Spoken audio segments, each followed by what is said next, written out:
So hello everyone, कैसे हैं आप लोग। आशा करता हूँ आप लोग अच्छे होंगे, आपकी तैयारी भी अच्छी चली होगी। तो फाइनली जिस नोटिफिकेशन का सभी को इंतज़ार था पिछले कुछ टाइम से, बोल रहे थे पटवारी की वैकेंसी आएंगी, पटवारी की वैकेंसी आएंगी, तो वो फाइनली नोटिफिकेशन आउट हो चुकी है। ठीक है, और उसके बारे में डिस्कस करेंगे बिल्कुल शॉर्ट में कि क्या उसमें क्वालिफ़िकेशन है और उसका सिलेबस क्या है। ठीक है, उसकी पोस्ट कितनी है और कौन कौन अप्लाई कर सकता है। तो चलिए स्टार्ट करते हैं आज की वीडियो। देखो, ये जो भर्ती करवाएगा पटवारी की, ये करवाएगा आपका HPRCA, हिमाचल प्रदेश राज्य चयन आयोग। जो आपका पहले सबऑर्डिनेट बोर्ड हमीरपुर था, उसको अब चेंज कर दिया गया है HPRCA। अब वो भर्ती करवा रहा है। अभी रिसेंट उसने कुछ भर्तियां करवाई, TST के पेपर लिए, JBT के पेपर करवाए, तो आप देख सकते हैं अब वो आपका एग्ज़ाम करवाएगा पटवारी का। तो चलिए देखिए, इसमें जो एप्लीकेशन की स्टार्टिंग डेट है, कब से आपकी opening date for submission of online recruitment, ये कब का है? 12 दिसंबर से आप फॉर्म भरना स्टार्ट कर सकते हैं। ठीक है, 12 दिसंबर से स्टार्ट कर सकते हैं। और इसकी जो क्लोजिंग डेट है वो है इसकी 16 जनवरी 2026। मतलब 12 से लेके आप 16 जनवरी 2026 तक इसका अप्लाई कर सकते हैं। ठीक है, बाकी टाइम आपको इसमें काफ़ी मिलेगा, ठीक है, तैयारी करने के लिए। और इसमें पेपर भी थोड़ा अलग सा आएगा। ठीक है, आप बोल सकते हैं जैसे पिछले पटवारी के पेपर हुए थे वो तो रेवेन्यू डिपार्टमेंट ही लेता था, बट अब रेवेन्यू डिपार्टमेंट इसका एग्ज़ाम नहीं करवाएगा, अब करवाएगा HPRCA। ठीक है, जो बोर्ड पहले हमीरपुर का था उसको फिर चेंज कर दिया अब HPRCA, और वो करवाएगा इसका एग्ज़ाम। तो देखो 12 से स्टार्ट है, 16 जनवरी 2026 इसकी लास्ट डेट है। तो आप टाइम से भर लें इसका फॉर्म। ठीक है, 16 जनवरी से पहले पहले फॉर्म भरना है आपने। तो ये उनकी साइट है HPRCA। ठीक है, और इसमें सबसे पहली बात यह है कि इस साइट के आपका वन टाइम रजिस्ट्रेशन OTR कर लेना। जिनका OTR नहीं हुआ है वो OTR कर लेना, इसका वन टाइम रजिस्ट्रेशन। तो चलिए देखिए, 12 से स्टार्ट है, 10 बजे से सुबह स्टार्ट हो जाएगा और 16 जनवरी 2026 को रात के 12 बजे, ठीक है, 11:59 तक ये साइट खुली रहेगी। आपका ये जो लिंक है ओपन रहेगा, उसके बाद फिर ये डिसेबल कर दिया जाता है। उसके बाद आप फॉर्म नहीं भर सकते हैं। अगर डेट एक्सटेंड होती है तो ठीक है, नहीं होती है तो फिर इतना ही टाइम है आपके लिए। अच्छा, करेक्शन विंडो, अगर आपसे कोई गलती हो रही है फॉर्म भरने में, पहली बात तो ये कि फॉर्म भरने में गलती होनी नहीं चाहिए। अगर गलती हो रही है फॉर्म भरने में तो होगा क्या, shall be open for period for 7 days. आपकी जो विंडो है करेक्शन विंडो, वो 7 दिनों के लिए ओपन होगी। ठीक है, ये कब होगी? जब आपका 16 जनवरी 2026 को ये लास्ट डेट है, इसके 3 दिन बाद दोबारा से करेक्शन विंडो ओपन होगी, जिसमें आप चेंज कर सकते हैं। उसकी फ़ीस अलग है, वो बाद में बात करेंगे। पर पहली बात तो है कि आपने गलती करनी नहीं है भरते टाइम, बिल्कुल प्रॉपर सही ढंग से OTR करना है, वन टाइम रजिस्ट्रेशन करनी है और फॉर्म भी अच्छे से भरना है। ठीक है, नहीं तो फिर एक्स्ट्रा पैसे लगेंगे भाई। अब देखो एज की बात कर लेते हैं। तो एज जो है इसमें 18 से 45 रखी गई है, मिनिमम 18 मैक्सिमम 45 है। और कब तक है? 1 जनवरी 2025। ठीक है, the upper age limit for the candidate belonging to SC ST, ये जो एज लिमिट बताई गई है 18 से 45, ये सभी कैटेगरीज के लिए है 18 से 45। और बोल रहे हैं कि for the employees of Himachal Pradesh government, जो एम्प्लॉयज़ हैं HP के गवर्नमेंट के, उनके लिए 5 साल की रिलैक्सेशन है। मतलब वो 50 साल के हो गए हैं तब भी वो भर सकते हैं आराम से, पटवारी भरो 50 साल तक भी। ठीक है, पर जो HP गवर्नमेंट के एम्प्लॉयज़ हैं। नेक्स्ट देख लेते हैं, मेन पॉइंट पे बात करेंगे। ठीक है, पूरी नोटिफिकेशन इसमें वैसा कुछ है नहीं, मेन पॉइंट के ऊपर बात करेंगे कि क्या क्या पॉइंट हैं, बिल्कुल शॉर्ट में। ज़्यादा टाइम वेस्ट करना नहीं है, टाइम वेस्ट होना नहीं चाहिए। ठीक है, बाकी पढ़ना है फिर आपने। द मिनिमम क्वालिफाइंग मार्क्स, ठीक है, बोल रहे हैं कि क्वालिफाइंग मार्क्स जो हैं आपका, चाहे CBT कंप्यूटर बेस्ड टेस्ट है, ऑनलाइन होगा, OMR आपको पता है शीट दी जाती है, ऑफलाइन होता है, shall be at least 45% marks for general category candidate. 45% होना चाहिए क्वालिफाइंग, और 40% मार्क्स जो हैं वो अदर कैटेगरीज के लिए हैं। ठीक है, बाकी इसके ऊपर ज़्यादा फोकस करना नहीं है, बाद में मेरिट बनती है। ऐसा नहीं कि 100 में से अगर आप 45% मीन्स 100 में से 45 नंबर, अगर आपके 45 नंबर बन रहे हैं, आप सोचोगे कि अब पटवारी बन गए, तो ऐसा कुछ नहीं होता है। ये सिर्फ क्वालिफाइंग मार्क्स हैं। ठीक है, बाकी इसमें कोई ये नहीं है। अच्छा, अगर आपका CBT होता है मल्टीपल शिफ्ट, अलग अलग शिफ्ट में अगर आपका ऑनलाइन एग्ज़ाम होता है, तो इसमें क्या होता है कि नॉर्मलाइजेशन होती है। ये मेथड है Z स्कोर मेथड इनका। तो इसी हिसाब से अलग अलग शिफ्टों के जब भी शिफ्ट वाइज आपके पेपर होते हैं तो उसमें नॉर्मलाइजेशन होती है, किसी के कम नंबर हैं तो इंक्रीज़ भी होते हैं, ठीक है। अगर आपकी शिफ्ट टफ है तो आपको आपके नंबर इंक्रीज़ होंगे, आसान है तो फिर वही रह सकते हैं, कम भी हो सकते हैं, मतलब नॉर्मलाइजेशन होगी इसमें अगर अलग अलग शिफ्ट में आपका टेस्ट हो रहा है पटवारी का। नेक्स्ट देख लेते हैं जी, देखिए ये इसका पोस्ट कोड है 25027 और ये लिखा है यहाँ पे कि पटवारी जॉब ट्रेनिंग और 12,500 पर मंथ आपको मिलेंगे। जॉब ट्रेनिंग तो ऐसे बोला गया है कि 2 साल तक रहेंगे, ठीक है, 12,500 मिलेंगे और फिर आप गवर्नमेंट एम्प्लॉय। ये कोई मित्र वित्र वाली भर्ती नहीं है कि पशु मित्र, बिजली मित्र, ऐसा कोई मित्र नहीं है पटवारी मित्र। हमने सोचा था कि क्या पता पटवारी मित्र ही आ जाए, पर ये पटवारी मित्र नहीं है, ये बिल्कुल अच्छी पोस्ट है और आप अप्लाई कर सकते हैं। अगर मित्र ही बनना है तो फिर बाकी शायद अब मित्र ही बनेंगे सारे, मुझे लग रहा है आगे जो पोस्ट आएंगी वो मित्र ही आएंगे। अच्छा, इसकी जो टोटल पोस्ट की बात करें तो टोटल पोस्ट हैं 530, ठीक है, कम पोस्ट हैं बताई। पहले जब शुरू में बात चली थी पटवारी की तो बताई ज़्यादा थी, अब इसमें कम पोस्ट कर दी हैं, 530 पोस्टें हैं। और ये दिया गया है कि जनरल की 210 हैं, EWS 64 हैं और ये आपकी जनरल की, ठीक है, फ्रीडम फाइटर की 6 हैं और SC 100 पोस्टें हैं, SC BPL ये सारी पोस्टों के बारे में बताया गया है यहाँ पे, इतनी इतनी पोस्टें हैं। बाकी टोटल अगर आप करोगे तो टोटल इसमें 530 पोस्टें हैं भाई साहब। और जो भी कैटेगरी से फॉर्म में अप्लाई कर रहा है तो वो देख लें कि उनका जो कैटेगरी सर्टिफिकेट है वैलिड हो, ठीक है। हाँ, टाइम से बनवा लो, अभी अभी फॉर्म चले हैं, अभी इसी टाइम अगर किसी के पास सर्टिफिकेट नहीं है तो अभी बनवा लें, फिर बाद में नहीं बनवाना है आपने, ठीक है। इस टाइम आपके पास वो सर्टिफिकेट होना चाहिए। एंड नेक्स्ट बात करते हैं जी, मिनिमम इसेंशियल क्वालिफिकेशन। अच्छा, इसको अप्लाई करने के लिए क्वालिफिकेशन क्या रहेगी?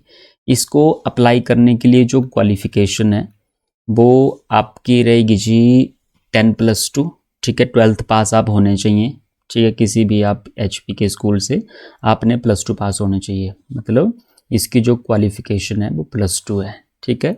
और बाकी ये डिज़ायरेबल क्वालिफिकेशन है, नॉलेज ऑफ कस्टम मैनर, ठीक है। ये क्या होता है कि जैसे आप मतलब कहीं और पर आपकी ड्यूटी लगा दी उन्होंने तो आपको वहाँ पे कस्टम, रिवाज, मैनर्स, आपको बात करने का तरीका, ये सब आना चाहिए, ये कुछ इसमें सबको आता है ये, ठीक है। और थोड़ा बहुत आपको नॉलेज ऑफ कंप्यूटर होना चाहिए, क्योंकि आजकल सभी कुछ ऑनलाइन चला हुआ है, तो पटवारियों के लिए भी ये है कि उनको भी आने वाले टाइम में ऑनलाइन काम करना पड़े और ऑनलाइन काम हो भी रहा है, ठीक है। तो थोड़ा बहुत नॉलेज ऑफ कंप्यूटर होना चाहिए। आपसे इसमें कोई कोर्स नहीं मांगा है कि आपने कोई कोर्स किया हो कंप्यूटर में, कुछ भी नहीं है, बस नॉलेज ऑफ कंप्यूटर, छोटा मोटा आपको कंप्यूटर चलाना आना चाहिए, किस तरह से कंप्यूटर को ऑपरेट करते हैं। नेक्स्ट बात करते हैं मोड ऑफ सिलेक्शन। देखो आपका होगा CBT, कंप्यूटर बेस्ड टेस्ट, ठीक है, कंप्यूटर बेस्ड टेस्ट होगा आपका। And then computer based test होगा, 120 नंबर का आपका पेपर आएगा, ठीक है। और जो टाइम रहेगा 1.5 आवर्स, 1.5 घंटा आपके पास टाइम होगा पेपर को करने के लिए। And then scope of syllabus, देखो ये कंप्लीट सिलेबस नहीं आपके लिए, ठीक है, स्कोप ऑफ सिलेबस। अभी तक सिलेबस, डिटेल्ड सिलेबस नहीं आया है, बाकी सिलेबस इसमें बताया गया है। तो इसमें मैं बता दूं कि 120 मल्टीपल चॉइस क्वेश्चन होंगे with each question carrying 1 marks. 1 number का एक क्वेश्चन होगा, मतलब 120 नंबर का आपका पेपर होगा। और बोल रहे हैं कि किस तरह से क्या क्या इसमें सिलेबस बताया गया है। बाकी ये subject field up to the level of, मतलब सब्जेक्ट से रिलेटेड आपके पास 85 क्वेश्चन होंगे। एंड देन जनरल नॉलेज, फिर general knowledge of Himachal Pradesh, बाकी history, geography, polity, current affairs, everyday science, reasoning, social science, English, general Hindi, ये सारे मैट्रिक स्टैंडर्ड के आएंगे। और ये होगा आपका 35 नंबर का, 85 और 35 कितना हो जाएगा 120, ठीक है। बट अब इसमें सिलेबस क्या रहेगा आपका, देखो इसमें मैं सिलेबस के बारे में बात कर लेता हूँ, क्योंकि पटवारी का कोई सब्जेक्ट या इसमें तो कुछ है नहीं ऐसा। जैसे स्टाफ नर्सिंग का है तो उसमें पता है कि BSc नर्सिंग होती है, तो BSc नर्सिंग का जो सिलेबस है वो आएगा 85 नंबर का, ठीक है। या कोई और कंप्यूटर बेस्ड है तो पता है कि कंप्यूटर का पेपर आएगा जी 85 का, ठीक है, सब्जेक्ट से। पर पटवारी का कोई सब्जेक्ट तो है नहीं, तो इसमें अभी डिटेल्ड सिलेबस आपके पास आएगा। बट मैं आपको थोड़ा सा बता दूं, आप ये तैयार कर लीजिए। एक तो मैथ स्टार्ट कर दीजिए पढ़ना, मैथ हो गया आपका, फिर आपकी हो गई इंग्लिश, देन आपकी हो गई यहाँ पे हिंदी, मैथ, इंग्लिश, हिंदी और जीके। जीके तो जीके मतलब एचपी का भी हिस्ट्री, ज्योग्राफी सारे ही, और इसमें जो आपके करंट अफेयर हैं, करंट अफेयर पढ़ना स्टार्ट कर दें अभी से, ठीक है। मेन करंट अफेयर ये आप स्टार्ट कर दीजिए अभी से पढ़ना। बाकी हिंदी स्टार्ट कीजिए, इंग्लिश स्टार्ट कीजिए, मैथ स्टार्ट कीजिए, ठीक है। ये आपके 4 मेन सब्जेक्ट हैं। जीके में मैंने सारे बता दिया आपको। जीके में आपका देखो, इसमें कंप्यूटर के भी क्वेश्चन हो सकते हैं, अभी डिटेल नहीं आया पर कंप्यूटर के क्वेश्चन भी पूछ लेते हैं, 2-4 क्वेश्चन बीच में मिक्स करके। फिर साइंस भी पूछ लेते हैं, ठीक है। साइंस भी आएगी, कंप्यूटर भी हो जाएगा। ये जीके के अंडर ही होता है सब कुछ, ठीक है। हिंदी, इंग्लिश, मैथ, बाकी कुछ बचा तो नहीं। हाँ, एक बच गई आपकी रीजनिंग। एक रीजनिंग आप ये तैयारी करना स्टार्ट कर दीजिए। मैथ पढ़िए, इंग्लिश पढ़िए, हिंदी पढ़िए, और ये जीके और करंट अफेयर स्टार्ट कर दीजिए आप लोग, ठीक है। मेन बात है यहाँ पे करंट अफेयर, तो करंट अफेयर डेली पढ़ना स्टार्ट कर दीजिए अगर आप तैयारी कर रहे हैं, ठीक है। किसकी? एचपी पटवारी की। फिर बाकी जब डिटेल्ड सिलेबस आएगा तो उसमें आपको पूरा पता लग जाएगा कि मैथ के कितने क्वेश्चन है। देखो मैथ तो आएगा 30 से 35 नंबर तक तो मैथ आएगा, 30 क्वेश्चन तो कम से कम आएंगे। हो सकता है 30 क्वेश्चन ये आ जाएं, ठीक है। 30 के आप 4 सेक्शन बना देंगे, वो डिपेंड करता है जब डिटेल सिलेबस आएगा। इसके बारे में अभी कुछ भी नहीं बता सकता, कोई भी नहीं बता सकता है, ठीक है। अगर कोई बता रहा है तो वो ऐसे मार रहा है बिल्ले, ठीक है। तो आप ये पढ़ना स्टार्ट कीजिए, math, English, Hindi, GK, reasoning और करंट अफेयर। बाकी फिर जब डिटेल सिलेबस आएगा तो उसके अकॉर्डिंग आप पढ़ना स्टार्ट कर दीजिएगा। तब तक आप ये चीज़ें पढ़ना बिल्कुल स्टार्ट कर दीजिए, क्योंकि इसके बाहर कुछ आता ही नहीं है, ठीक है। और प्रीवियस ईयर जो आप देखते हैं कि प्रीवियस ईयर पटवारी का एग्ज़ाम था, वो रेवेन्यू डिपार्टमेंट करवाता था। उसमें क्या तो था, आसान सा मैथ था, कुछ भी नहीं था उसमें, ठीक है। बट जब ये HPRCA करवा रहा है, इसमें देखो मैथ का भी लेवल होगा, हर चीज़ का लेवल होगा। क्योंकि आप रिसेंट पेपर देखना JBT का और TGT का सिलेबस क्या बताया गया था और क्वेश्चन पेपर में क्या है, तो आप समझ जाओगे कि नहीं, HPRCA जो है पेपर करवा रहा है बढ़िया और लेवल डाल रहा है ठीक ठाक, ठीक है। तो वो डिटेल सिलेबस आएगा तो उसमें बात कर लेंगे। बाकी 120 नंबर का पेपर होगा और 1.5 घंटे का आपको टाइम होगा, और नेगेटिव मार्किंग कोई भी नहीं बताया गया अभी कि नेगेटिव मार्किंग होगी, ठीक है। कोई नेगेटिव मार्किंग नहीं होगी, सारे क्वेश्चन करके आने हैं 120।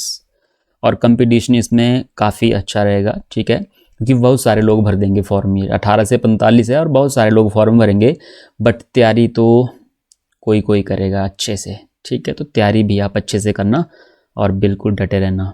ऐसा नहीं कि 4 दिन पढ़े 5वें दिन सो गए, अब नहीं। अब जब लास्ट डेट होगी जनवरी के बाद करेंगे, तब तक टाइम निकल चुका होगा। आज से ही तैयारी स्टार्ट कर दीजिए तो आप कंपटीशन का हिस्सा बनेंगे, अदरवाइज नहीं बन पाएंगे।